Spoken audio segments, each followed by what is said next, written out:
नमस्कार बाटुल बाबू, আমার নাম মনোহর লাল আছে। আমি আপনার অনেক কথা শুনেছি। আপনি আমায় বাঁচান বাটুল বাবু। আপনি শান্ত হন মনোহর লাল বাবু, এই নিন জল খান। এবার বলুন তো আপনার সমস্যাটা কি? শুনেন বাটুল বাবু, পুরানা জিনিসকে না বেচার ব্যবসা আছে আমার। বহু বছর ধরে আমি এ ব্যবসা দেখাশোনা করি। অনেক পুরনো জিনিস আসে আমার কাছে, আমি সেগুলো কিনে আবার অন্য কাস্টমারদের কাছে বিক্রি করে দিই। এভাবে কিছুদিন আগে আমার কাছে একটা ঘোড়ার মূর্তি বিক্রি করতে আসে একজন, আমি সেটা কিনে নি। ঘোড়ার মূর্তি?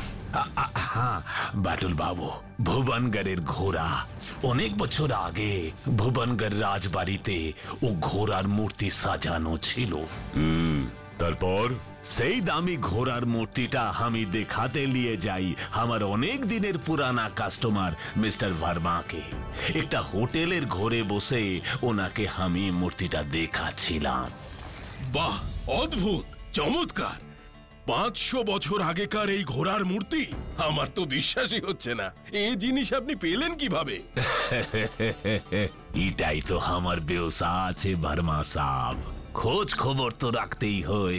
পুরানা জিনিস কেনা বেচার কাম তো অনেকেই করে, কিন্তু আমার মতো কালেকশন আপনি পাবেন না কোথাও।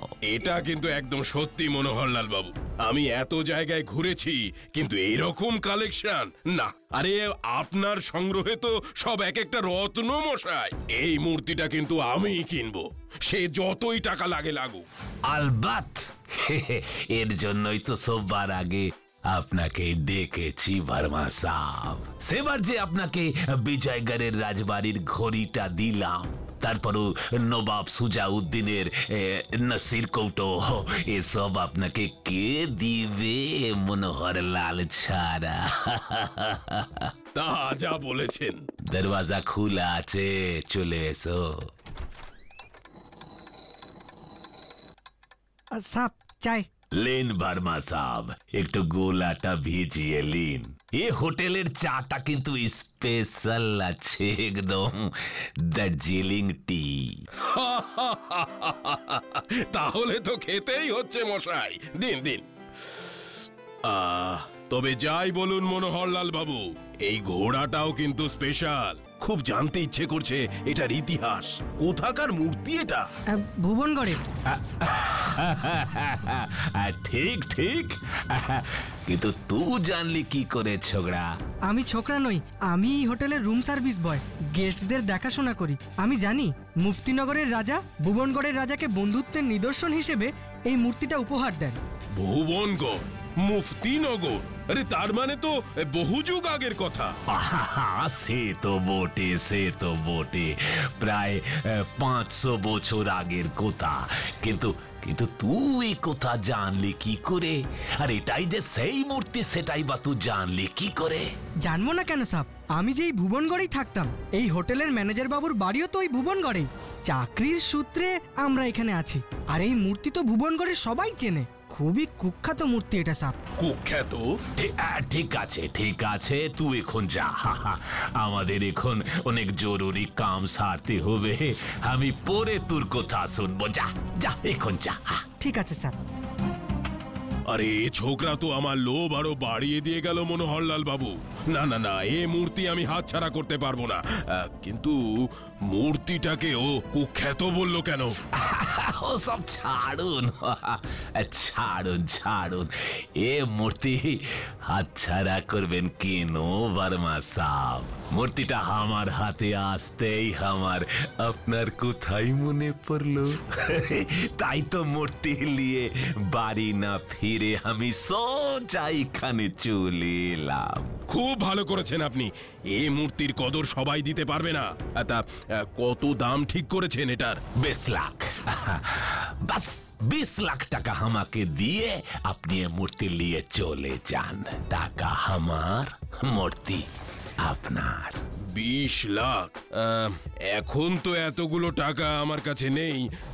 আপনি এক কাজ করুন, আমাকে 2-4 দিন সময় দিন, আমি ঠিক টাকা জোগাড় করে নিচ্ছি। कोई बात नहीं, কোনো ব্যাপার না ভার্মা সাহেব, আমি আপনার জন্য অপেক্ষা করব। এত দিনের সম্পর্ক আমাদের, কি বলেন? নিশ্চয় নিশ্চয়, চলি তাহলে আজকে। নমস্কার।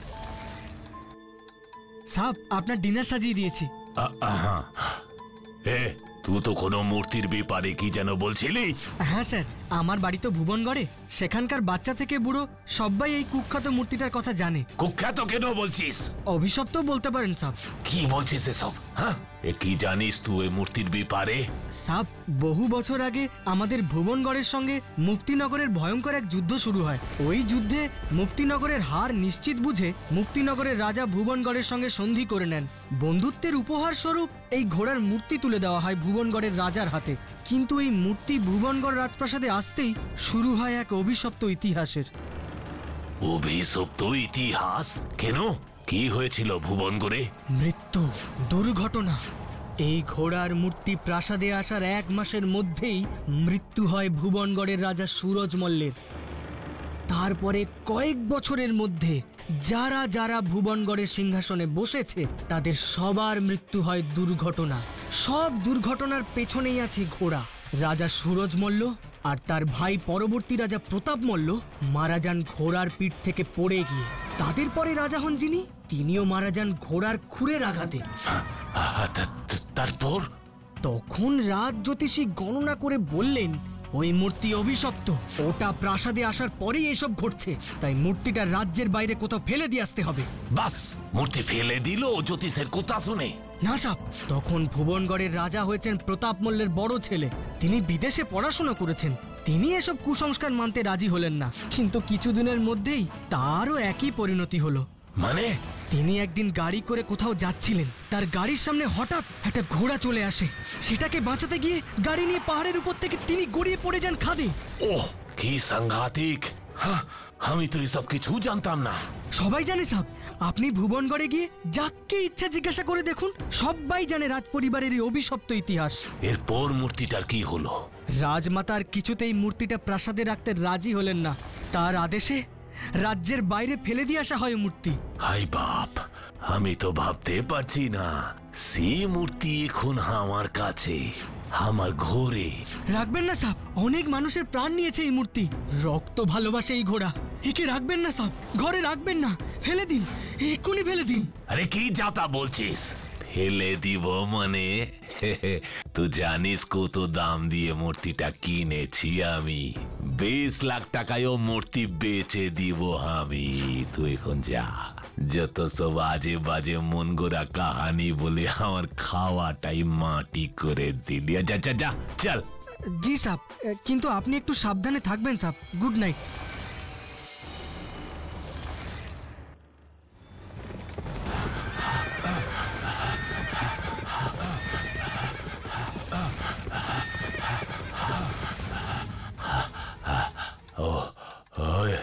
এই সব কি দেখলাম?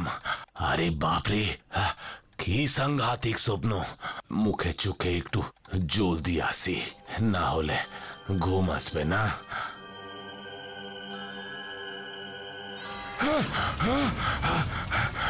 লাল রক্ত, রক্ত!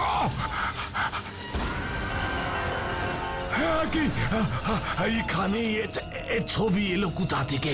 একটু আগেও তো এখানে অন্য ছবি ছিল। আমি তো কিছুই বুঝতে পারছি না, এ ছবি এখানে এলো কোত্থেকে? এরকম ছবি তো আমাদের হোটেলে নেই। তাছাড়া বাথরুমের কল থেকে রক্ত, এসব কি বলছেন আপনি? মূর্তিটা অভিশপ্ত। এই ঘোড়ার ছবিটাও দেখুন, কিরকম হিংস্র। ও ঠিক বলছে স্যার, এই অভিশপ্ত মূর্তিটা রাখা আর ঠিক হবে না। চলুন আজ রাতেই আমরা ওটাকে কোথাও ফেলে দিয়ে আসি। এই, তুমি মূর্তিটা বাক্সে ভরো। আপনি কোনো চিন্তা করবেন না স্যার, ঝটফট মূর্তিটা আর স্যারকে নিয়ে বাইরে এসো, আমি গাড়ি বার করছি। তারপর কি হলো মনোহর বাবু? আপনারা মূর্তিটা ফেলে দিলেন? আমি কিচ্ছু জানি না। জানেন না মানে? ওই অন্ধকার মাঝরাতে মূর্তিটা নিয়ে ম্যানেজারের গাড়ি করে আমরা বেরিয়ে পড়লাম। আমি তখন বাধা দিবার বা ওদেরকে কোনো প্রশ্ন করবার মতন অবস্থায় ছিলাম না। ভয়ে আমার হাত পা ওসার হয়ে গিয়েছিল। তারপর আমরা ওই রাতের অন্ধকারে কোন রকমে পাহাড়ি রাস্তায় চলতে থাকি। হঠাৎ, আরে কি হলো ম্যানেজার বাবু, এইভাবে গাড়িটা থামালেন কেন? সাপ সাপ সামনে দেখুন। এই ঘোড়াটা কোথা থেকে এলো? ও আমাকে বাঁচতে দিবে না। ম্যানেজার বাবু, আপনি আমাকে বাঁচান, বাঁচান।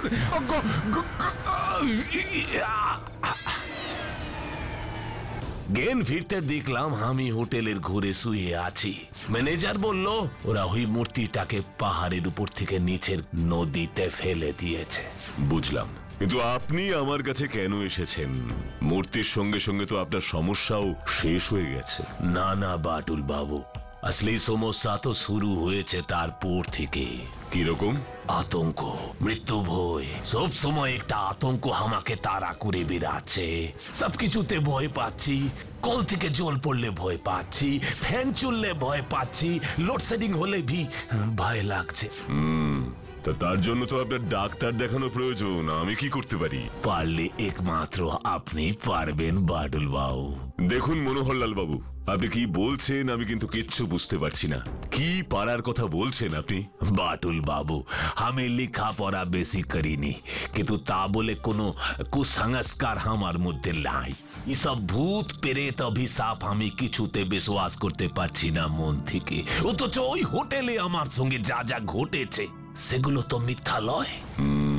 বুঝতে পেরেছি, আপনি ওই ঘোড়ার মূর্তিটার আসল ইতিহাস এবং পরিণতি জানতে চান, তাই তো? আমি সব সত্যিটা জানতে চাই। আপনি নিশ্চিন্তে বাড়ি যান মনোহরলাল বাবু। আমি কথা দিচ্ছি খুব তাড়াতাড়ি ওই ঘোড়ার মূর্তির আসল ইতিহাস আমি খুঁজে বার করব। আর হ্যাঁ, ওই মূর্তিটাও। ধন্যবাদ বাটুল বাবু। বাটুলদা, ও বাটুলদা, কি অত ভাবছো গো? হোটেলের ওই ছেলেটা তো সব জানে, ওকে একটু ছোট্ট করে ধমক দিলেই সুরসুর করে সব বলে দেবে। হোটেলের ছেলেটা যে মিথ্যে বলছে তার কি প্রমাণ আছে? ঠিক বলেছিস বাচ্চু, যদি তাই হবে তাহলে ও বারবার ভুবনগড়ে গিয়ে খোঁজ নিতে বলল কেন মনোহর বাবুকে? ঠিক, মিথ্যে বললে তো ওর ভয় পাওয়া উচিত ছিল যে ভুবনগড়ে খোঁজ নিলেই তো ওর মিথ্যের কথা মনোহর বাবু বুঝতে পেরে যাবেন। তাহলে সেটাই তো আমাকে ভাবাচ্ছে রে। আমাকে নিজেই একবার ভুবনগড়ে গিয়ে খোঁজ নিতে হবে। তাহলে আমরা কবে ভুবনগড় যাচ্ছি বাটুলদা? আমরা নয়, আমি একাই ভুবনগড় যাব।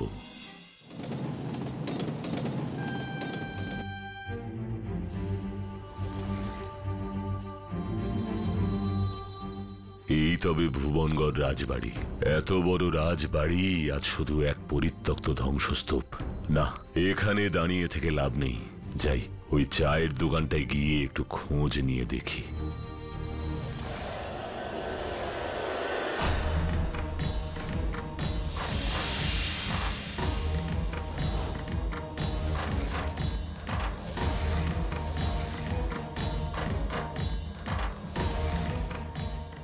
Strange, very strange. ও বাটুলদা, কোনো খোঁজ পেলে গো? মানে ঘোড়ার মূর্তির অভিশাপ, রাজাদের মৃত্যু সব মিথ্যে? না, আমি ভুবনগড়ে গিয়ে খোঁজ খবর নিয়ে যা জেনেছি তাতে হোটেলের ছেলেটা রাজাদের মৃত্যু নিয়ে যা বলেছে সব সত্যি। সবার মৃত্যুই হয়েছে দুর্ঘটনায়। স্থানীয় মানুষের বিশ্বাস সব কটা মৃত্যুর পেছনেই আছে ঘোড়া। ভুবনগড়ের রাজাদের ঘোড়া পোষার নেশা ছিল বংশ পরম্পরায়। তাদের বেশ কয়েকজনের মৃত্যুর সঙ্গেও জড়িয়ে রয়েছে তাদেরই পোষা ঘোড়া। তাহলে এবারে কি করবে বাটুলদা?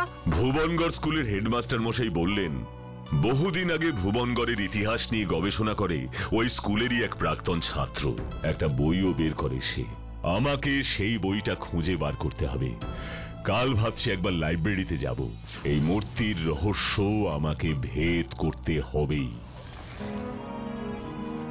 আচ্ছা, তবে এই ব্যাপার। হ্যাঁ হ্যাঁ হ্যাঁ মনোহর বাবু, আপনি আরো একবার ভালো করে ভেবে বলুন, মূর্তিটা আপনি শেষ কখন দেখেছিলেন? আমার স্পষ্ট মনে আছে বাটুল বাবু, ও রাতে যখন আমরা গাড়িতে যাচ্ছিলাম তখন ও মূর্তি আমার পাশেই রাখা ছিল। অর্থাৎ আপনি নিশ্চিত যে মূর্তি সমেত বাক্সটা গাড়িতে রাখা হয়েছিল? হ্যাঁ হ্যাঁ বাটুল বাবু, এই বিষয়ে কোনো সন্দেহ নাই। গাড়িতে আপনারা তিনজন, মানে আপনি, ম্যানেজার আর হোটেলের ওই ছেলেটা ছাড়া আর কেউ ছিল না, তাই তো? না বাটুল বাবু, শুধু আমরা তিনজন।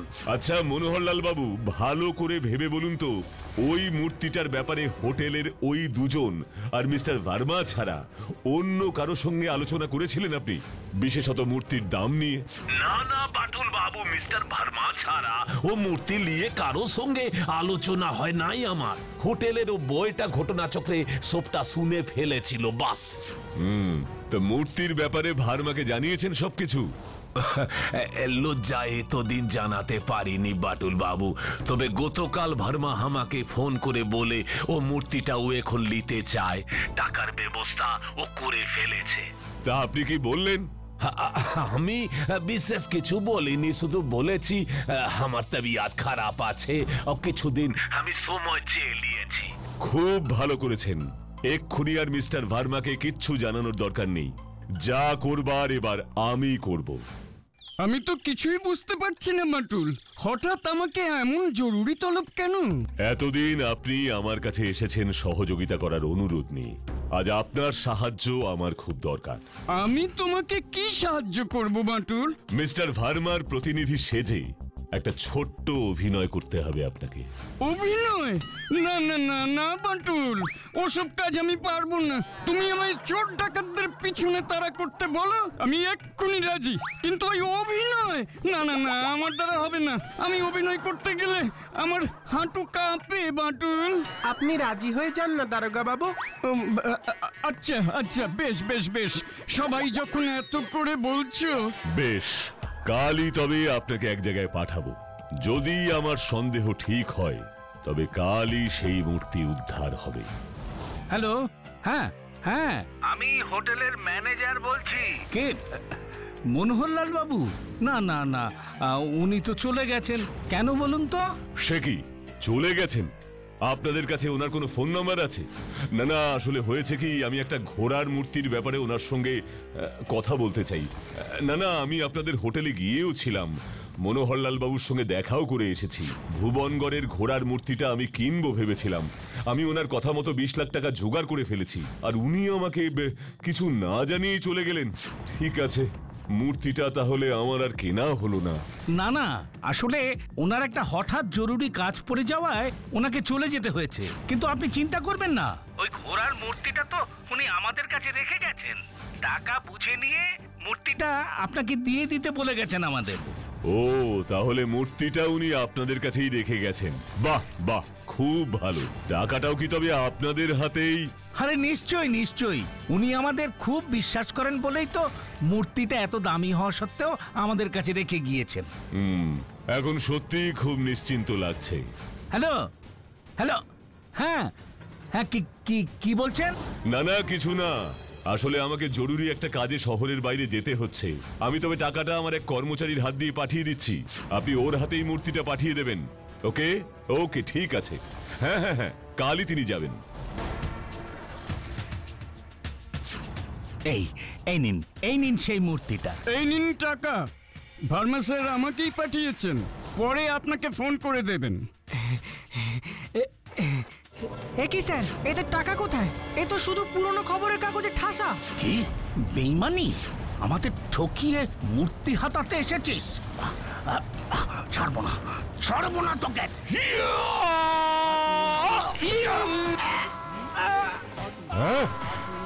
এত বড় সাহস তোদের! তোরা দারোগা বাবুর গায়ে হাত তুললি। আজ তোদের একদিন কি আমার একদিন।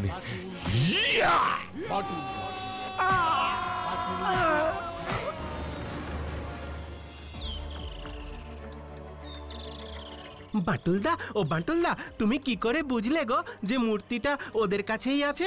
সন্দেহটা ওদের উপর গোড়া থেকেই ছিল। যখন আমি ভুবনগড়ে গেলাম তখন সবাই মল্লরাজাদের দুর্ঘটনার গল্প বললেও ঘোড়ার মূর্তির কোনো উল্লেখই করলো না। তখনই আমার মনে একটা জোরালো খটকা লাগে। তারপর লাইব্রেরিতে গিয়ে ভুবনগড়ের ইতিহাস পড়তেই আমার কাছে সবটা পরিষ্কার হয়ে যায়। হোটেলের ছেলেটি ভুবনগড়ের রাজাদের দুর্ঘটনার কথাগুলো ঠিকঠাক বললেও বুদ্ধি করে তার সঙ্গে এই ঘোড়ার মূর্তিটাকে জড়িয়ে একটা মিথ্যে আতঙ্ক তৈরি করতে চেয়েছিল। আরে কি বলছেন বাটুল বাবু? কি ছিল ইতিহাসে?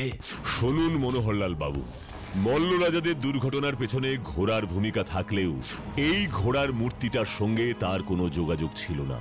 রাজ জ্যোতিষীও কখনোই মূর্তি ফেলে দেওয়ার কথা বলেননি, বরং মূর্তিটা রাজবাড়ির সকলেরই খুব প্রিয় ছিল। কিন্তু হঠাৎই মূর্তিটা রাজবাড়ি থেকে চুরি হয়ে যায়। কিন্তু বাটুল, ওই কল দিয়ে রক্ত, হোটেলের ঘরে ঘোড়ার ছবি, এসব জলের লাইনে একটু লাল রং ঢুকিয়ে দিলেই তো কল দিয়ে রক্তের মতো জল বেরোবে দারোগা বাবু।